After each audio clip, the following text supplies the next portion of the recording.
Good evening, everybody. Welcome to the Business Alumni Network presentation this evening, Ethics in Business. We are going to have a panel discussion this evening which bring together alumni and students as part of our Career Services Week here at the University of St. Francis.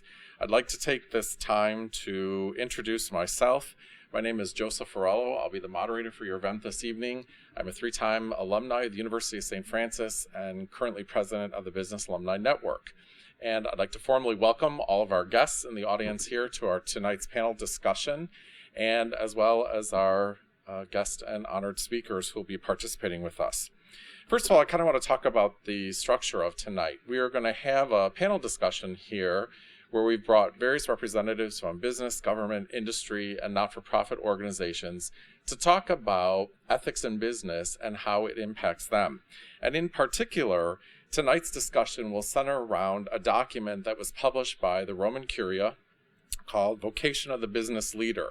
It's published by the Pontifical Justice and Peace Council, and in it there are 87 suggested guidelines in the Catholic tradition in which business people can help themselves and be ethical in their business dealings with themselves, with their employees, with their suppliers, with everybody that they come in contact with. I think it's important as a university alumni grad myself to have this discussion, to reach out to students, to bring students and alumni together, and so that's what we hope to achieve this evening. So without further ado, I'd like to introduce several of my esteemed colleagues here who are on the panel this evening. We have Julie Krikora, who works for the University of St. Francis in University Ministry. We have Alfredo Malesio, who's the Director of Neighborhood Services for the City of Joliet, Illinois. I have Karen Aschenbrenner-Miklik, who represents Big Brothers and Big Sisters of Will and Grundy County.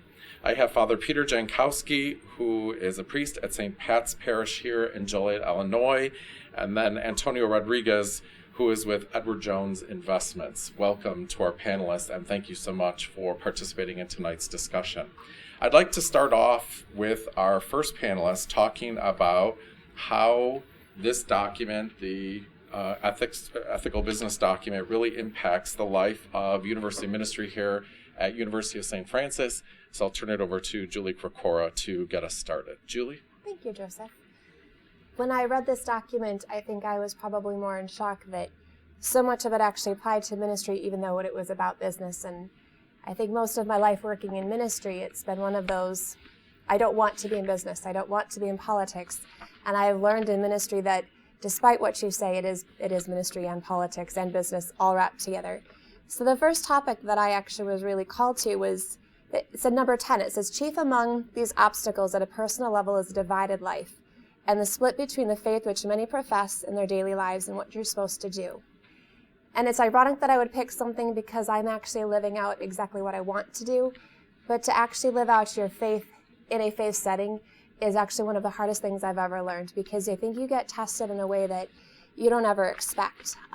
Coming here to work with the students, one of our themes was passion for presence. We wanted to get students here to understand that God is a huge part of who our lives and how to actually live that out. And if you don't live that out on a daily basis, and if you don't trust to do it in yourself, you can't get other people to do it.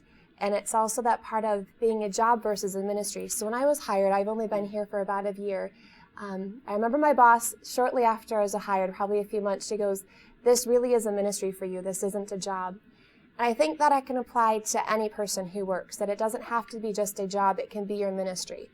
I worked at a Kohl's jewelry store when I got my master's degree in spirituality, got this great call, I moved to Texas, and I was really upset because I didn't have a job in my field. And I remember walking to work going, I have to pay some bills, I'm living with friends, and it became my ministry. So every day before I walked into the jewelry counter, I said, God, tell me why I'm here. I want to have some answer for why I'm here. And every day I would find some customer who would look at me, and I'd give them some extra time, and they would say, thank you, you just kind of made my day. And I realized that everything that I am had to come into my life. Whether I was doing ministry the way I wanted to or not, that had to be a huge part of it.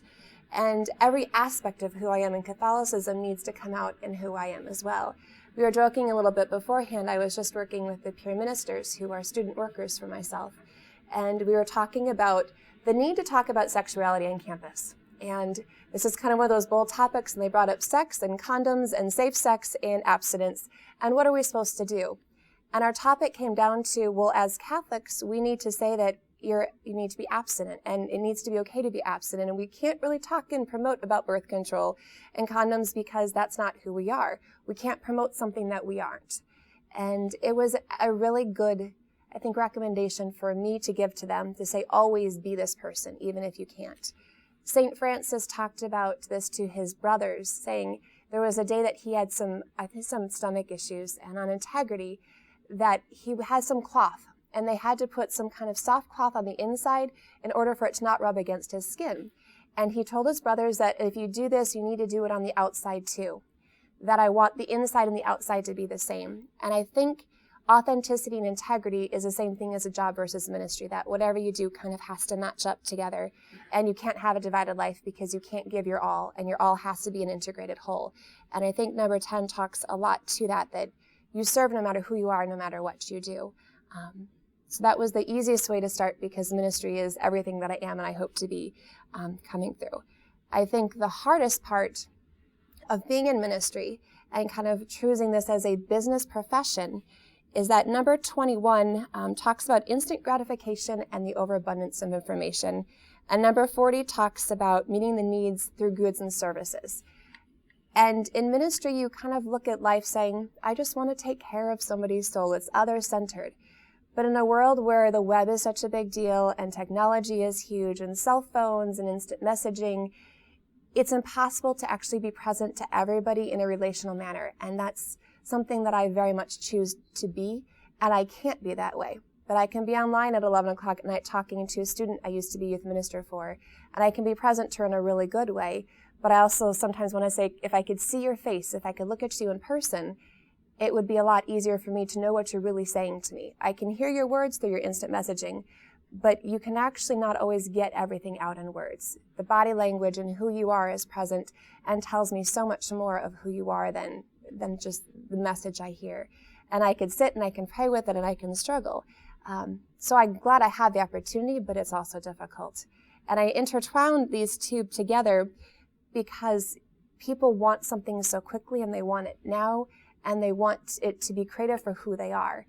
And it's really difficult to come up with a program. So we were talking with the peer ministers and we were at a loss. How do you get people to come to something that we know that they need, that it addresses a problem that they have, but really will, make a difference for them? And one of the students said, if you get a lot of people in one room and just one person is affected, then we've done our job.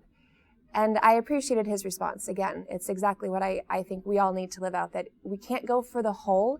We need to go for that one. I think that's not what usual society goes for, is we need to get everybody to come through. I don't want to be number-centered. Yet I work for a university, and I need to prove that university ministry needs to be in existence. I've worked in parish youth ministry, and numbers are always really important, and ministry is not about numbers. Ministry is about changing someone's heart and being present. And I struggle with that constantly because I want to care for your soul and your heart, not the fact that I got 10 people in a room and they all showed up to a program. But I need to know that I'm making a difference. So I struggle with the numbers and it's about goods, and we do the most we can to get the biggest impact. And it actually matches who we are, but it struggles because it doesn't feel like it matches who I am inside. I think the last 2 points that I don't know if Father Pete will address this in a little bit. I remember working with some students when I was working in the parish, and a mom kind of condemningly said, it's a Sabbath, it's Sunday, we're not supposed to work on Sunday, we won't go to restaurants on Sunday. And I laughed, and he came to youth group on Sunday, and I said, well, you're supporting me. I work on Sundays. My job doesn't allow me to not work on Sundays. Even here, we have Mass at 4 p.m., and my job is to be present to help prepare for the music and to help make sure all the students know their jobs and their roles in Mass. And even working in a parish, it was doing religious education on Sundays or running youth group for the students, that my Sabbath day didn't exist.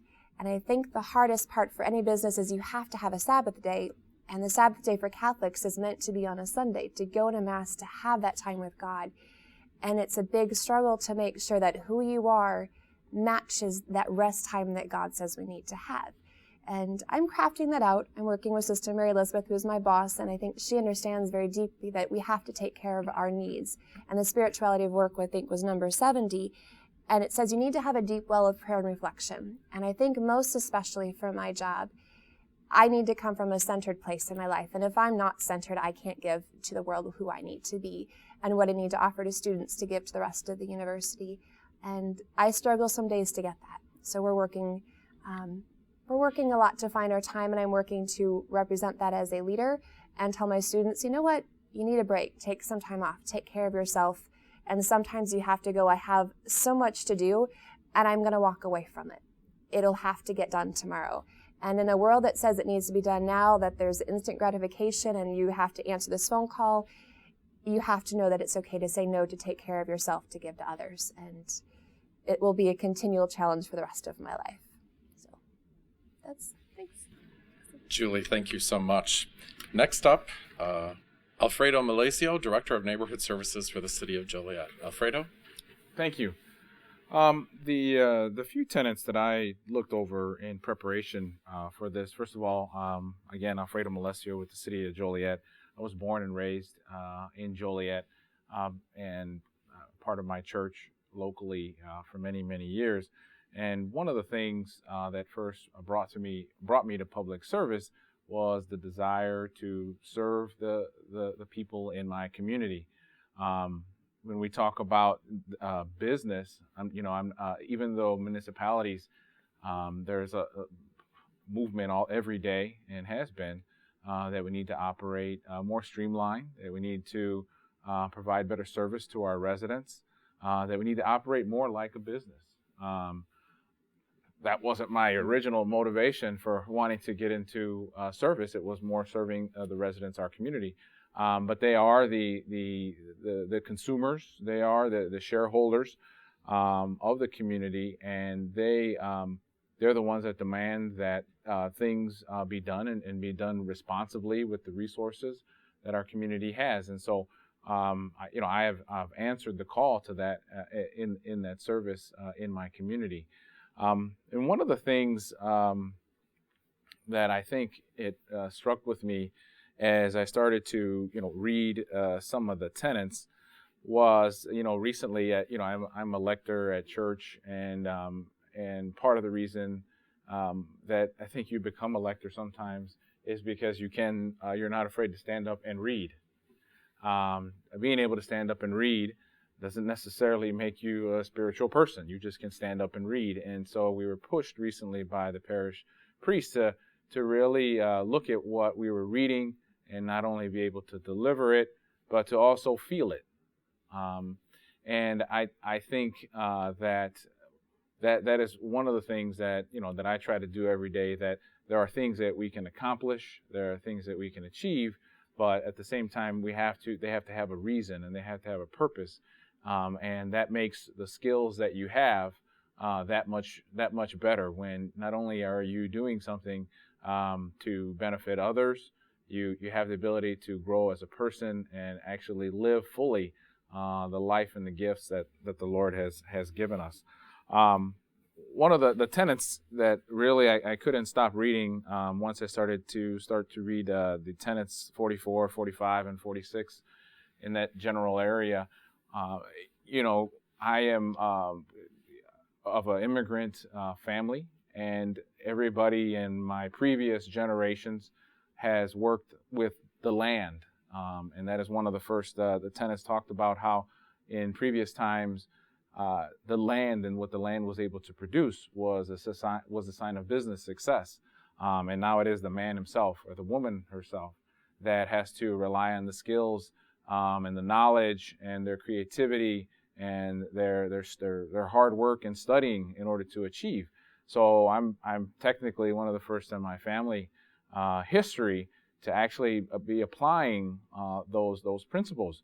So there's not a lot of uncles or grandfathers to talk about some of these issues to go to, and how you produce and you use the resources when we're not talking about corn or anything like that. We're talking about making sure everybody shows up on time and accounting for the their responsibilities on a daily basis, and finding better and quicker ways to provide good service to our shareholders, our consumers, the citizens of this community. And part of the tenet also in this area talks about and being working for a municipality and not a business. It does talk about having a sensible regulation, and I think that is something that I strive to provide every day. We have regulations, we have rules that the different people in the community have to follow. For instance, I'm the director of neighborhood services, and people, when they ask me, well, what does a director of neighborhood services do? I tell them, well, I encourage people to make improvements on their property. But the reality is, when people break the rules of property maintenance that we have, or they have apartment buildings that are not up to code, I fine them and charge them fees and take them to court. But I do, and so that is a simple regulation that must be followed.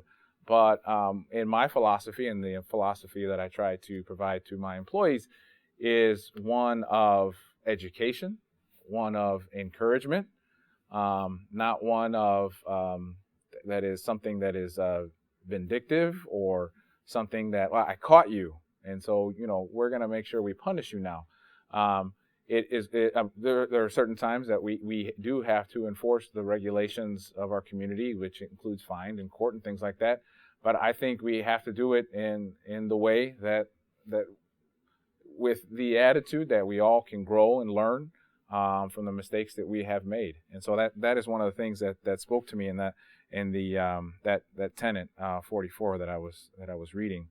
And that is very difficult for some folks because in many cases, in none of these tenets did I really see anything about in work. A lot of times, I think in work that we do, and I think everybody when they're at work in general, they talk about covering yourselves, covering your rear, covering your backside, and there's nothing in there about this.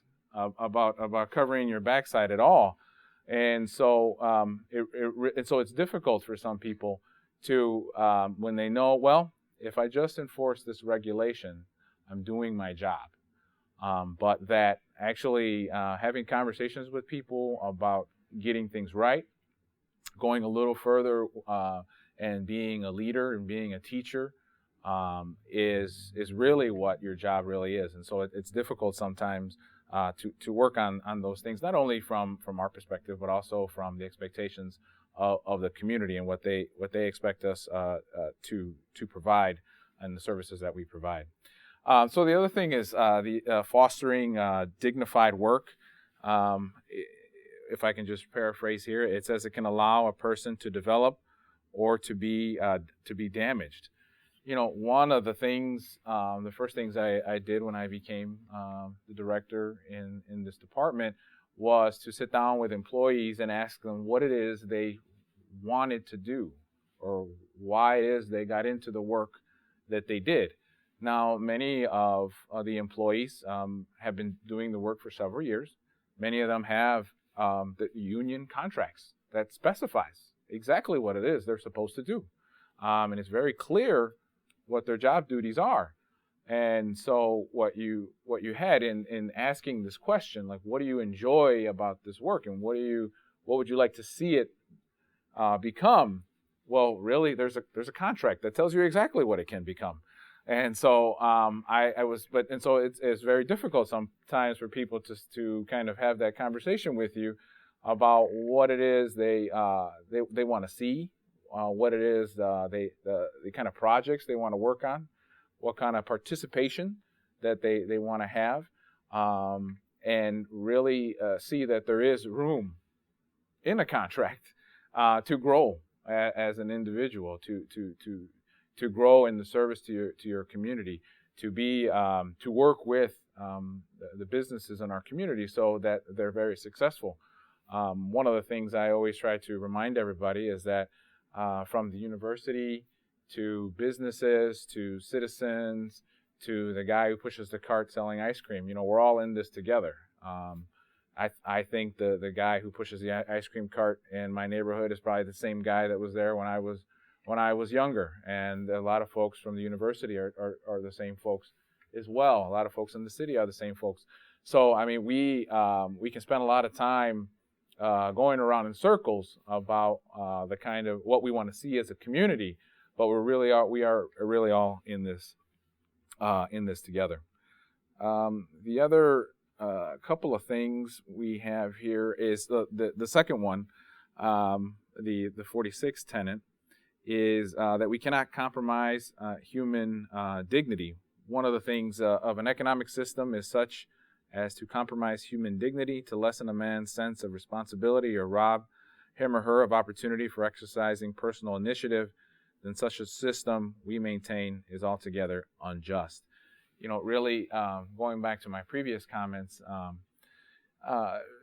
letting people know that they can grow a little bigger than their current position, or maybe the position in their mind has them in, is something that I've always tried to instill in them, and many employees do. Many employees take that initiative to grow in their positions and make it a little bigger than therefore taking advantage of that opportunity that's there.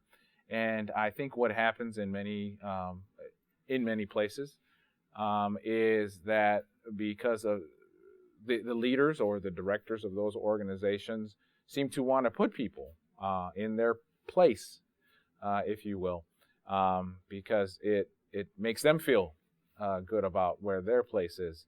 And the reality is that you need not be threatened by someone else's enjoyment and fulfillment of their potential with the gifts that the Lord has given them. So I think that was what I had, Joe. Thank you. Alfredo, thank you so very much. Our next speaker this evening to offer insight, Karen Aschenbrenner-Micklich from Big Brothers Big Sisters of Will and Grundy County. Karen? Great. Thank you, Joseph. As Joseph mentioned, I am currently a board member for Big Brothers Big Sisters, and I have been involved with Big Brothers Big Sisters for the past 20 years, throughout pretty much my adulthood, and through the company that I work for, Packard Transport, because of its commitment to the community, and also my own personal belief as far as volunteering and service leadership. As a business leader, I think that's why I'm involved with Big Brothers Big Sisters and with the community. And the topics that I want to talk about today relate to the relevance to not-for-profit and how business leaders really play a role in contributing to the common good. Also, business leaders play a special role in how they constantly improve and innovate, as well as the organizations they work with, to extend what they do now into the future, into future generations. Business leaders also who give of themselves and also promote that within their own organizations, kind of build that with their employee base, and also have a responsibility for creating sustainable wealth for their business, which in turn contributes to not-for-profits. So speaking to the common good, the principle does say that the common good is defined as the sum total of social conditions that allow people to reach their fulfillment more fully and more easily.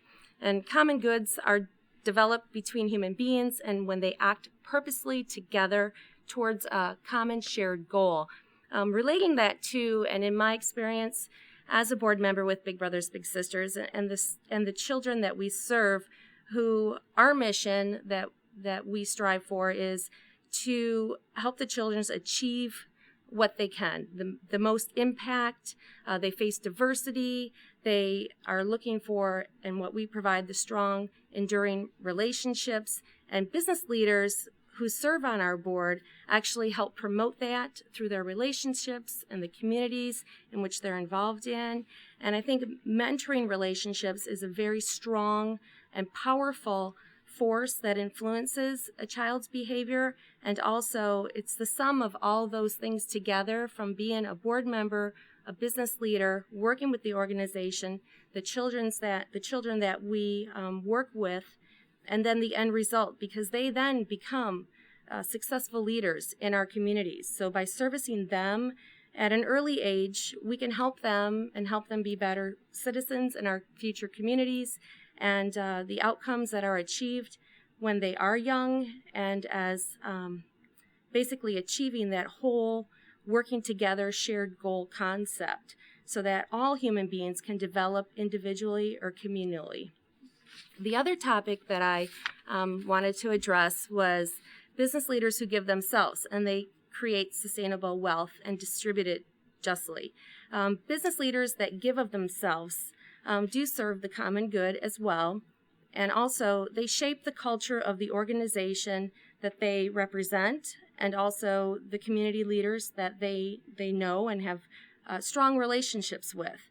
They define also the character of their company through their employees. And as a result, the business leaders help guide employees how to act or behave.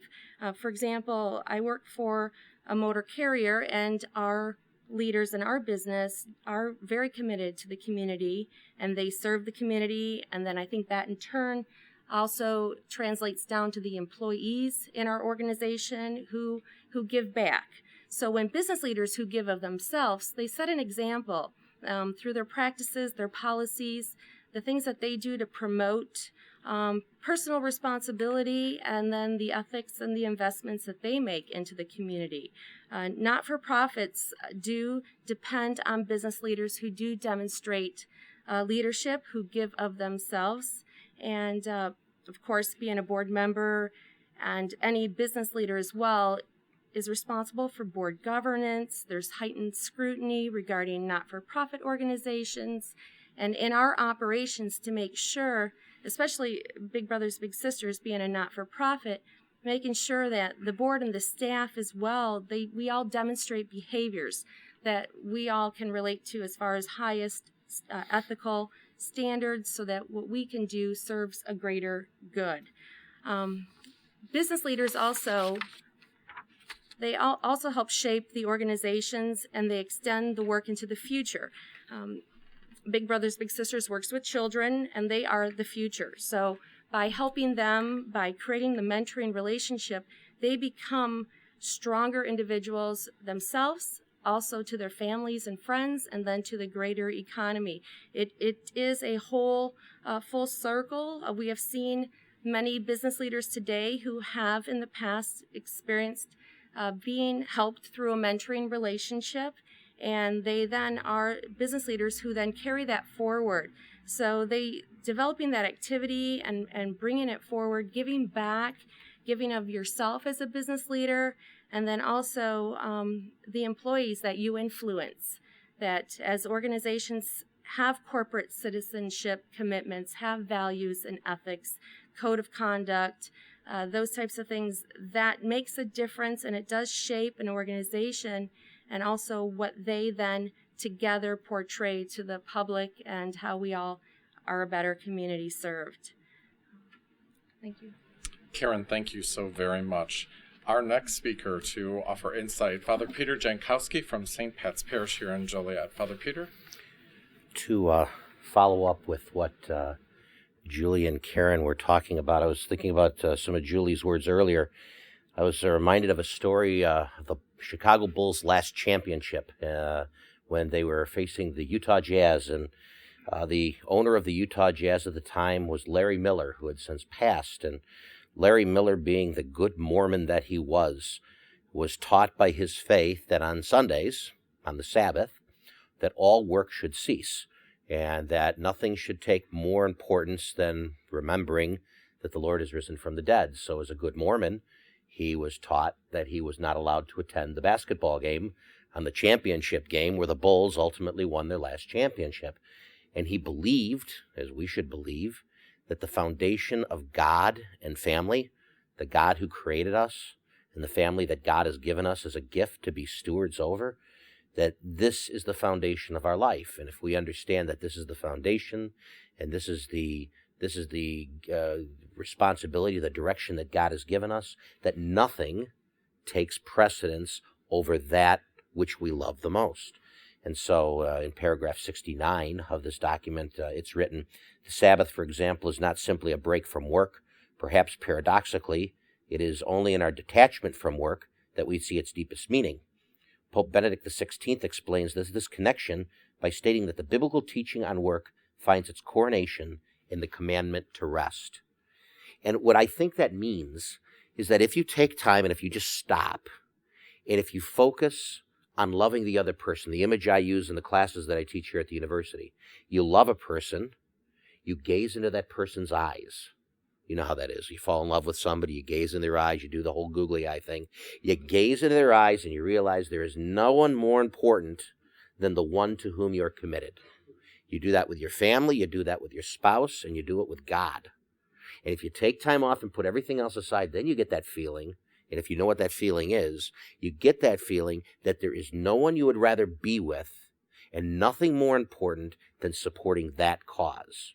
Now, if you do that with your family and if you do that with your God, it sets the foundation for everything else you do. And now it affects your work, your play, your study, your service, and then it affects ultimately the common good. St. Paul would tell us in the first letter to the Corinthians in the book of Romans that we are all one body with many parts, and Jesus Christ is our head.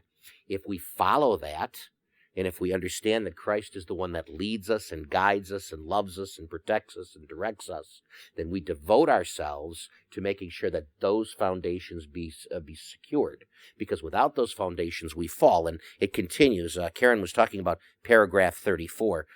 It continues where she stopped, that she said, building a friendship, a family, or a business creates a common good shared between friends, family members, and all the various people involved in a business. And you can say that about a business, you can say that about a family. If you get a foundation, and if the foundation is good, if your heart is good, you can be a secretary, you can be a doctor, you can be a street sweeper. And if you've got this love of God in your heart, I have a maintenance man that's working in my parish pulling 80 hours a week, getting an unjust wage because he loves the parish. He loves his faith. And when you love something so much, it shows. And now you realize he's not just doing it for the paycheck, he's doing it because he loves God. Conversely, paragraph 37 also says, some destructive business strategies, including corruption, exploitation of employees, or destruction of the natural environment, might thereby lower short-term costs for themselves while leaving a much higher long-term cost to future generations of the larger society. You're hurting the common good by thinking about your own selfish needs rather than the needs of others. And I'm going to talk about a couple practical issues that have hit here in Joliet. There's a group called Warehouse Workers for Justice that has been very active here in Joliet, and it's talking about just wage. I am in a cultural community that has both Anglos, Hispanics, Blacks, Asians, and such. And the big issue is there are businesses, local businesses in the area, who are hiring people for just under 40 hours a week, or just under the wage that's necessary to get benefits, and then they'll only hire them for a short period of time and then fire them, so that they do not have to pay benefits to these people. This is unjust, and this is a selfish attitude that one would have where there is no foundation of family, there is no salvation with God, that a different God has been taking over, and that's the God of the dollar bill. Pope John Paul II, in the 100th year anniversary of Pope Leo XIII's encyclical Rerum Novarum on New Things, he says, society and the state must ensure wage levels adequate for the maintenance of the worker and his family, including a certain amount for savings. This requires a continuous effort to improve workers' training and capacity so that their work will be more skilled and productive, as well as careful controls to adequate legislative measures to block shameful forms of exploitation, especially to the disadvantaged of the most vulnerable workers, of immigrants, and those in the margin of society. If we're talking about the common good, we talk about those who do not have families, those who are suffering. We're talking about the big brothers, the big sisters. If we're talking about the common good, we stop and we spend time with our families and our God, because that's the foundation of our life. If we do those things, if love is our focus, which is the entire theme of the scriptures, if charity, love inspired by God's presence is the focus, then it affects everything else we do. And then these shameful forms of exploitation stop. And we start asking ourselves the question, what are we doing to making sure that everybody wins, that everybody gets taken care of, that everyone gets a just wage, not just to get by, but to live relatively comfortably. And it can work when we think of the bigger picture instead of individual needs. Another example that took place has just happened within the last month in the city of Joliet itself. There is an organization that wants to erect in the city of Joliet a detention center for immigrants, illegal immigrants. And this is a for-profit organization. A for-profit organization that is going to offer a detention center for immigrants, which might to some seem to be of benefit. Well, there was response given. I happen to be a chaplain as well of my other responsibilities over at Stateville Penitentiary. And I work with the inmates and I work with the guards over there. And I see the conditions that are over there, and I realize that the guards that are there have to be extremely well trained, and they have to be extremely well disciplined. And what they do is a sacred, sacred thing, because they are protecting the welfare of our society while at the same time trying to respect the rights and responsibilities of the inmates. Sister Juanita Usick, who is a chaplain for both Will County and DuPage County, wrote the following about the detention center that is proposed for Joliet. I have worked in corrections as program director in Will and DuPage County jails. As a member and leader of the National Convocation of Jail and Prison Ministers, I have visited many states with for-profit prisons. The construction of such a facility for the Immigration Custom Enforcement of Joliet is troubling. For-profit prisons do not serve the host cities where they are located. They do not serve their employees. They do not serve the detainees. For-profit companies consider only profit. The facility will bring Joliet mostly low-paying jobs and fewer than originally estimated. Will County correction officers in the Department of Corrections have stringent training and advancement that is dependent on education and job performance. This ensures safety for the fair treatment of residents. There are hidden costs to the local community related to municipal services and infrastructure. Security and safety issues call upon local police and firemen. Water, sewer, waste disposal, fire protection, fire inspection, health inspection, food handling inspections, road usage are but a few services needed by large institutions. Experts will be needed to assure the construction and operation that meet local and state standards. If there are changes in the immigration system and fewer spaces are needed, what will happen? In the past, CCA has moved other types of prisoners to their facilities. Will Joliet be getting criminals from other states to fill beds? My objection to this is a moral one. Most of these people are not criminals. The immigration system gives detainees little to no recourse or assistance to lawyers, their consulates, or families. It is a complex system, and detainees are there for many reasons. They speak multiple languages. Translators are often not available. Citizens in other areas with detention centers have seen the negative impact of for-profit detention centers across the United States. Why bring these problems to Joliet? The host cities do not see the profit, only the problems. The problem is, if we are not focusing on love, if our foundation is not to serve our common man and woman, to realize that everyone is created in the image and likeness of God, and to make everyone win allows the society to win and for the business to thrive. If we don't do these things, we're going to lose the business, we're going to lose the county, and we're going to lose the country. But if we treat everyone with respect and dignity, starting with spending time with our families, starting with spending time with our God, then the words that we are taught by the same document prevail. It says, I have the wrong document. It says in the sacred scriptures, who will separate us from the love of God? Will trial or tribulation of the sword? No, I am certain that neither height nor depth, nor angels, nor principalities, nor powers, nor present things, nor future things, nor any other creature will ever, ever, ever separate us from the love of God through his Son, our Lord Jesus Christ. Book of Romans, chapter 8, verses 35 to 39. If that is our foundation, then the manner in which we treat people will always be out of the gift of love, which is a gift from God.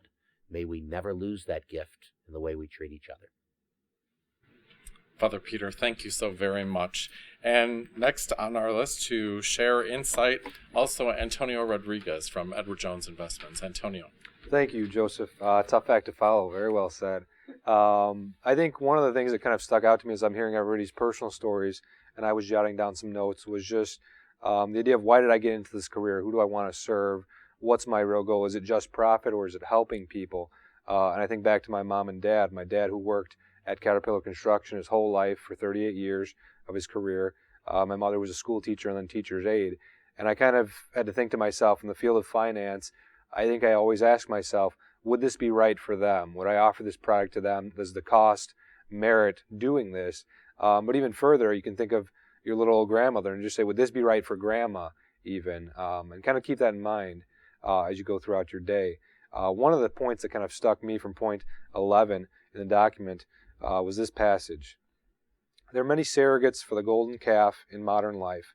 They emerge when the sole criterion for action in business is thought to be the maximization of profit. And it kind of stuck out to me because businesses are for profit. That's why they exist. I think if they were charities, they would instantly be out of business. So they do need to make profit, but at what cost? And at cost to whom? I think there is sometimes a gray area, but we need to quite honestly sometimes say black and white, this is right, that is wrong. I mean, a sample would be just pollution, is it right to produce this product and then put nuclear waste in someone's backyard? I think more appropriately, though, is suitability in investments. I see this every day. I think the best example I could give is if somebody on the street asks me, is Valium good or is morphine good? I have to ask, well, who is it for and what are their symptoms? Same thing with an investment. If someone said, is Ford, when I go to Banana Joe's barber shop, a lot of gentlemen say, hey, what do you think about Ford? Is Ford good? I have to say, well, for who and what else do they have? Just as a doctor would say, what are the medications are you taking and what are your symptoms? So I think suitability is huge in the investment world and what I see every day. I think the other is not taking advantage of an opportunistic situation just for a profit. I think the key point in that passage was not that businesses are bad for making profit, but when the sole criterion for action is profit, when it dehumanizes, that is a negative. And I was very encouraged to hear Father Pete mention the detention center because that was one of the points on my list. I think the idea of a prison does not turn my stomach. I think there are certain people who need to be there and could hopefully be rehabilitated and re-enter society.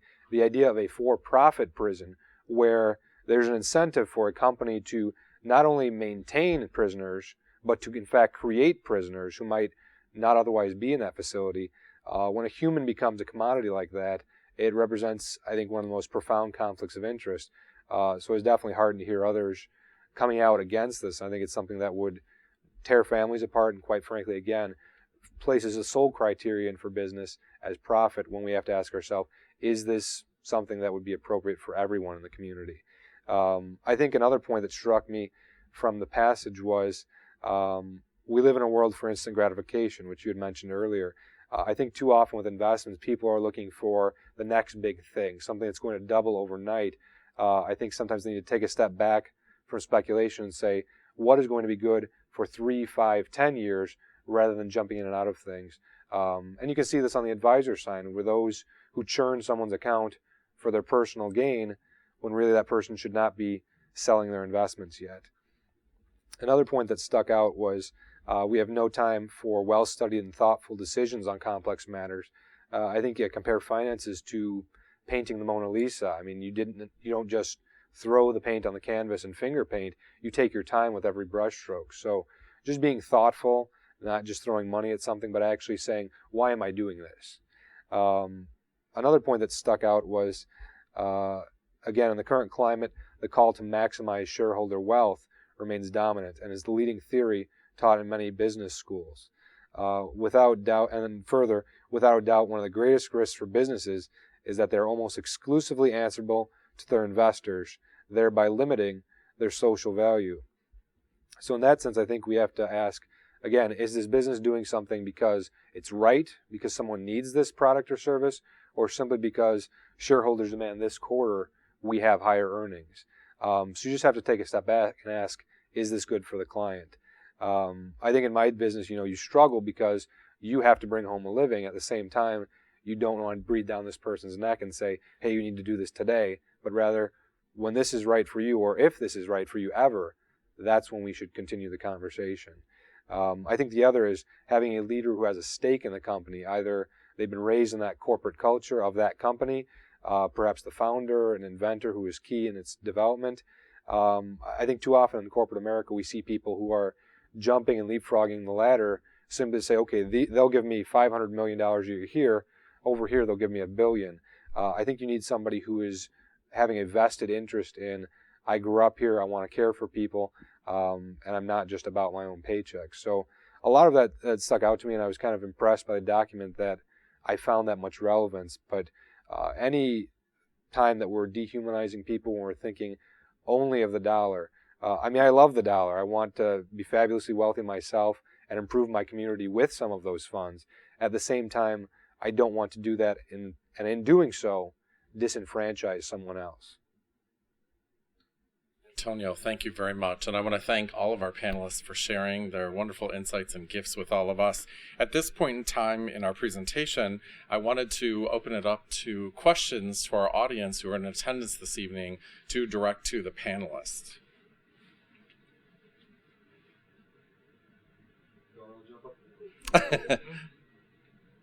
Okay.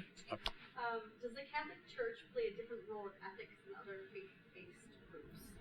Okay, so for the question, do Catholic institutions play a different role in faith-based decisions versus other religious groups was the question. So who, Father Pete or Julie, want to chime in there? Well, I would say the Catholic Church, especially when it comes to issues of morality and of ethics, have a responsibility to teach their faithful the direction in which we should live.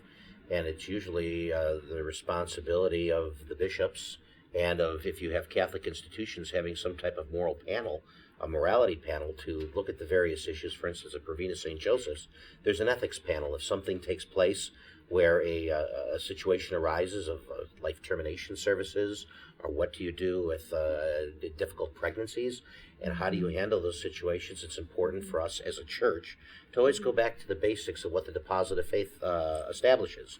You look at Scripture, you look at how our teachers of the faith in the past have interpreted the Scripture, and then you look at the bishops, who are the magisteries of the teachers. How do they interpret that, and how do they give us direction? You look at that direction from the leaders of our faith, and then you try to act in making sure that you're doing what God is telling us to do. Because if we're at least living within the parameters that God gives us, then at least we know that we're living according to God's will. And I think that's important for us to do in any faith tradition. And I was just at the Presbyterian Church this last week, or earlier today, and Pastor Herr over there was talking about, even in his tradition, in the Presbyterian Church, there is a group of people within the local community and then the regional community and the national community that does the same thing. Every religious tradition usually has some kind of group to give some kind of direction to take back to the local communities so that we can have some kind of understanding of what the Scriptures say and what God is trying to tell us, so that we can make a rational decision based on the materials that are set before us. Alfredo? Yeah, so many times I guess I wanted to offer an answer sort of to your question, for those out there to take a look at the vocation of the business leader, a reflection document, because for me it was just such great therapy. So many times you may be reading Scripture and you're searching for assistance, or either through prayer on questions, and you're trying to sort them out yourself. And I think this document provided some relief of sorts of the view from a theological perspective and from the council, because you grow up being taught the faith and the teachings, and then you're making decisions. And I guess it was a kind of a good relief in that, you say, okay, yeah, I do. That's what I do. Where did I get that from? I got it from us. That's where I got it from. So it was a real good, gut check to really to learn a little more, and to sort of feel that you're at least somewhere near the road when it comes to being a leader and a business leader in the community. And I just wanted to point out, if you look at the end of that document, the document was written by members of the Vatican Curia. So this document is written by leaders of the church who have taken your question and have tried to provide directions for business leaders on how they should conduct their lives. Thank you. Other questions for the panelists? Yes. How would you handle a situation, or have you ever handled a situation where you have to make a decision against business ethics? The question was, how do we make a decision, or how do we handle making a decision against business ethics? Any of our panelists want to offer insight there? Antonio? Yeah, I'll jump in. I think, especially in the industry in which I work, there's always that conflict of interest of you have to bring home a paycheck, and yet this person is asking you to do something with their money, and are you going to tell them what it's going to cost, and are you going to put them in the least or most costly product? So I think there's that constant dilemma, but the best way around it is to just be very upfront and brutally honest. This is exactly what it costs now, later, at the end, and ongoing. And that endears people to you by telling them exactly what it is, rather than, I think it's better to be transparent than kind of the Wizard of Oz, where you have this little man behind the curtain, you don't know who it actually is or what's going on. People don't like to feel stupid. People like to be informed and to really understand things, and then they're willing to tiptoe into the pool and go into the deep end. I think it's kind of horrifying sometimes when you see on TV or even just hearing horror stories from others about things that go on in the industry, where you talk to somebody and they say, well, I was never told, I thought that didn't cost anything. I thought this was free. And it's really kind of eye-opening to have to tell people, no, here's what it costs, here's what you were charged. So you see those, but you just have to be as open and honest and upfront with people as you can, I think. Thank you. Anybody else wanted to offer anything additional on that particular question about making a decision against the ethical boundaries? Well, Would you operate, Karen? Sure. Well, not against, but the importance of having those ethics, especially in the not-for-profit organization, Big Brothers Big Sisters. Obviously, we are there to match children who need to be matched. Unfortunately, there are times when a volunteer may want to be matched with a child that is not the best interest or decision, or because of the background checks, because of the things that we do to protect the child. That is first and foremost our most important core value, is protecting the child that we place with a big sister or big brother. And sometimes we have to go against what our mission is to make the match. However, we have our ethics that and our code of conducts and all the things that are firm belief to protect that child. So in support of the ethics, it's a huge factor in the not-for-profit industry and our organization with Big Brothers Big Sisters. Karen, thank you so much. Other questions? Yes, sir. Well, just for anybody who wants to address this, when you're making a business decision, even if it's whether or not to accept a new job, how do you determine, how do you balance your own feelings on that? Like, if you really want that job, say, versus if somebody else says who probably has your best interest at heart, but you don't know, and they tell you to not take the job. How do you figure out whether they really do have your best interest at heart, or else they're just making some kind of assumption that, well, I wouldn't do that, so maybe you shouldn't do it either, even though every person is different in that respect. The question was, when job seeking, if you go to accept a position and someone offers advice to you to say, is this really in your best interest? The question becomes, whose interests are really being served? So are we really offering our best foot forward ethically to the person we're suggesting to not take the job, or are we doing it selfishly? Would any of the panelists like to care and comment about that or own personal experience? Julie? I'm going to answer from probably a different perspective, but I think it answers this a little bit. As I had kind of mentioned, working in the church has taught me probably the underbelly, and it's been the not so good thing. And I think one of my last experiences was working with a priest that it didn't work so well. And about 12 of us left the parish, sometimes by choice, sometimes because he laid us off, like my position was kind of wiped away. And for me to answer the question, it wasn't, being told a job. It was if someone came through and asked me my honest opinion, I would have been honest to give it to them, to say, you know what, this is what you're about to walk into and here's why. And I would probably say I would appreciate it because I know what that situation was. And I said, I don't want anyone to come through. I know working for this boss, I actually went to the people who used to work for him and I said, please give me some information on how to understand how to be present. And they were also hurt. I have situations with another priest who happens to be the boss of one of my friends at a parish. And I kept my mouth shut. And I will say in all honesty, because sometimes your opinions and your experience with that person isn't right to give to that person until later. And she has since received them. He hasn't changed too much. It's not the easiest thing in the world, and I say I understand. Not that she'll change, and I actually considered working for him again at some point because I know that I'm stronger than what had happened to me. And I think conversely, being a director here and having just hired somebody, I have gone through interviews, and I found it very ironic for myself, and this is speaking from me, that there is a person who I absolutely thought was amazing for the position, but not for the position here. And I did not hire him, and I learned a lot about myself in that I actually am in contact with him. I was helping him find a job at another university.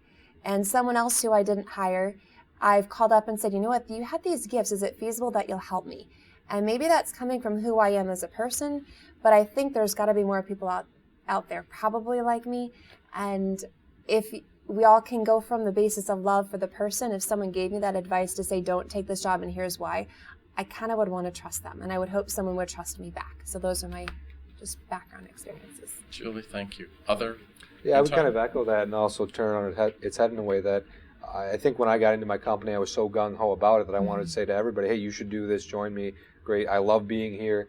But then I had to take a step back and ask, do I want to do this just because, hey, we want to get more boots on the ground and get the name out there? Or would this person be suitable for this career? Would they enjoy it?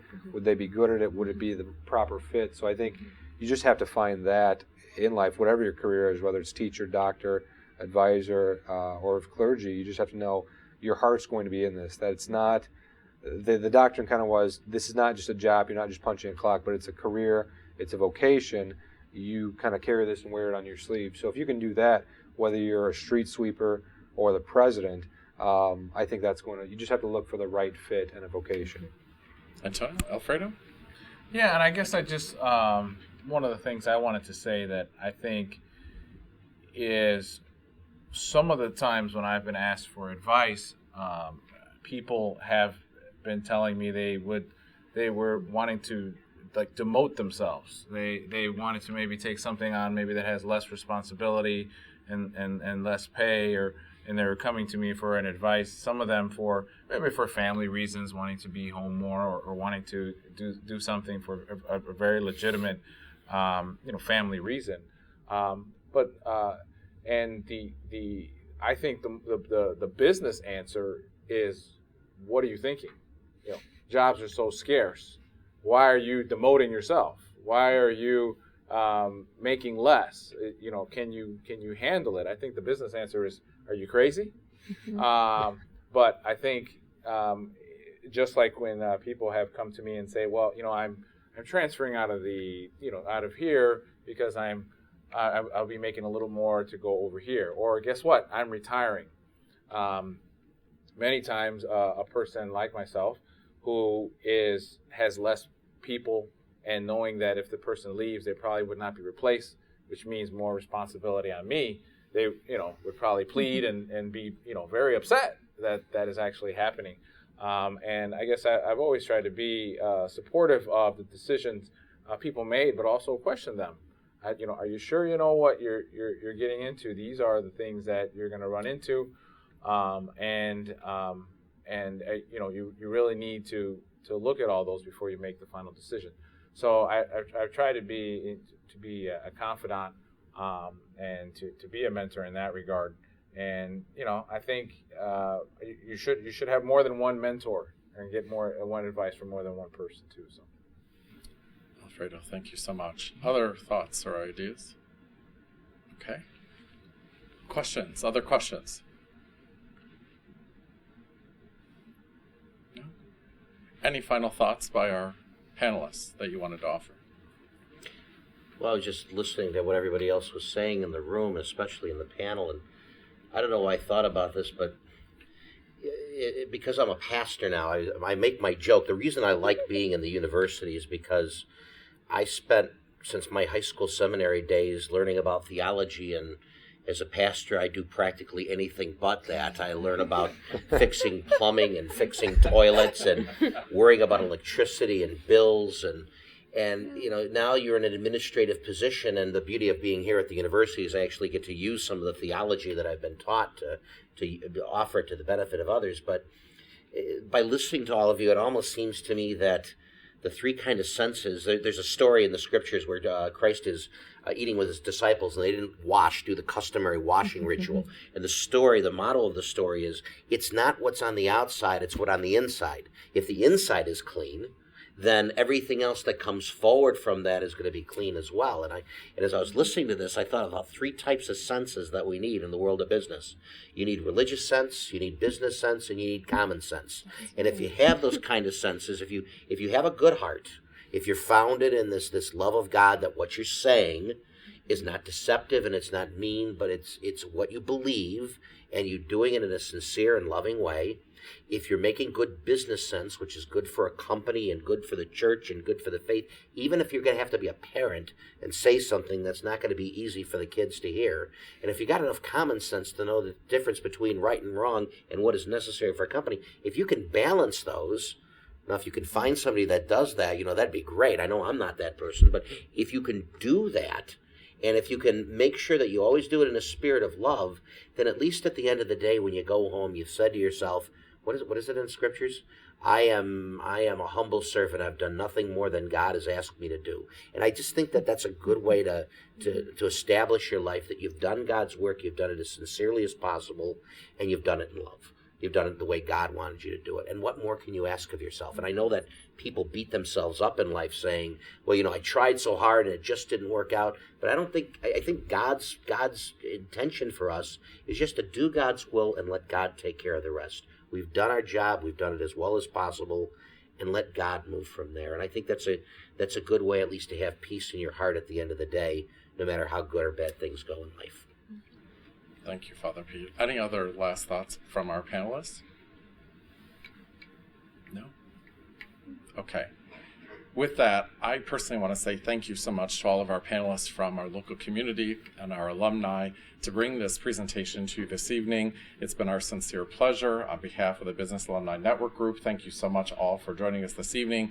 We offer our insight to hopefully our viewers at home will be watching this delayed tape so that they can take advantage of tonight's presentation. Again, on behalf of the University of St. Francis, I say thank you all and I bid you peace. Good night.